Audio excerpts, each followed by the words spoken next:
Madevu, kongo chikora kudai sobo ere? Pakaipa baba. Unoketa paipai mukadzi wangu paakaenda paipai kumba kwavo, adedzwa kunzi kune roora sisi vake vave uya unhonge mari, sisi wako ari kuroorwa unogonoita mari Eka paipai ka. Mukosha changa ari wekujoza baba. Hapana mari dzakatozobuda baba.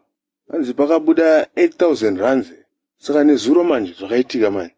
Ndatohwina hangu chindege changu, ndahwina $50, $50 American. Ndabva ndati kareka nditumire madhamu waitese vadzoke padheni. Baba.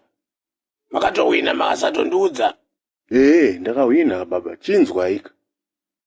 Ndamutumira mari yayo kudaro baba. Ndabva ndamutika ko chidzoka kapadheni chimboona kuti haufa nguva yareba. Hanzi handiuye koko. Kowai baba.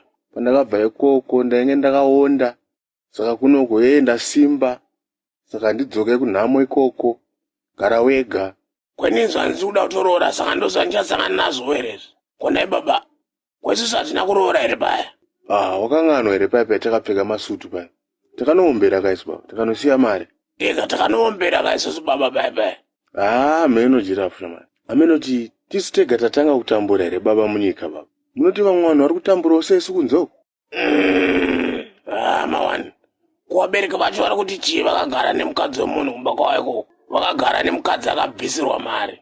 Hapana baba. Vakangonyararawo zvavo. Vafonerei baba. Mutaure nawo. Kana totoenda ikoko baba. Baba. Vati kunyarara kwavo ka. Hatingi kunotaura zvakawanda. Maybe nechitotaurwa ikoko baba ndisiko. Vari kutorongwa something.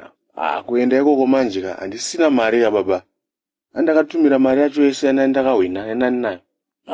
Saka pakaipa baba. Saka dai tisatomboenda unoroora baba ikoko baba.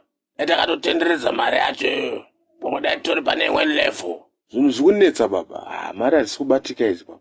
Takutorambwa baba because hatina mari. Ndinogamuchira zvese. As long as dead God vasina kutiramba chete. Zvevanhu izvi baba.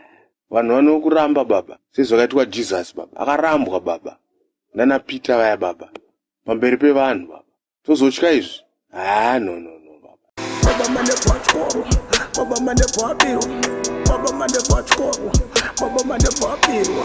Naga birwa, utsang, naga chema, mawe.